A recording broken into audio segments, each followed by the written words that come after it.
আমরা যে বশীকরণ বলি, যে বশীকরণের দ্বারায় অনেক পবিত্র ভালোবাসা শেষ হয়ে যায়, কিছু কিছু নারীদের ক্ষেত্রে, কিছু কিছু খারাপ নারীদের ক্ষেত্রে এই ভালোবাসা অপবিত্র থেকে যায়।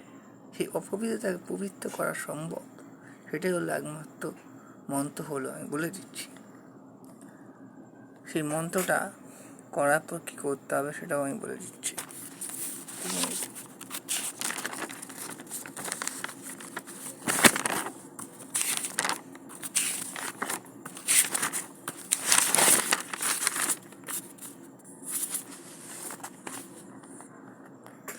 এটা বলে বশীকরণ সিঁদুর পোড়া। আমরা করতে পারি, সিন্দুর সিন্দুর সিন্দুর রানী, আমার এই সিঁদুর পোড়া অমুকের কপালে দিলে ফোড়া। অমুক হয় বোকা পাটা, আমার এই সিঁদুর হচ্ছে পোড়া ঈশ্বরে, আমার সিঁদুর পোড়া লঙ্ঘে ঈশ্বর মহাদেবের পঞ্চমুণ্ডে বাম পদে থেকে।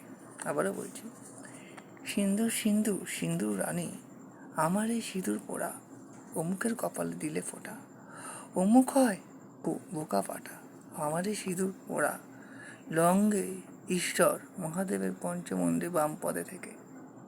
এই মন্ত্রটি হচ্ছে 7 বার করে নিয়ে সিঁদুরটি মহাদেবের কপালে ঠেকে নিয়ে যাকে আপনি বশীকরণ করতে চান, যাকে পাওয়ার জন্য আকৃষ্ট হয়ে তাকে তার নামকরণ করে এই মন্ত্রটি পাঠ করার পর 7 বার সিঁদুরে ফোঁটা দিয়ে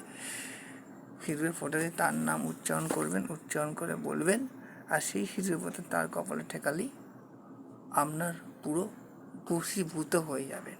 আপনার কথা উঠবে, বসবে, সব কিছু করবে। এটাই হলো মূল কারণ, এটাই হলো মূল মন্ত্র।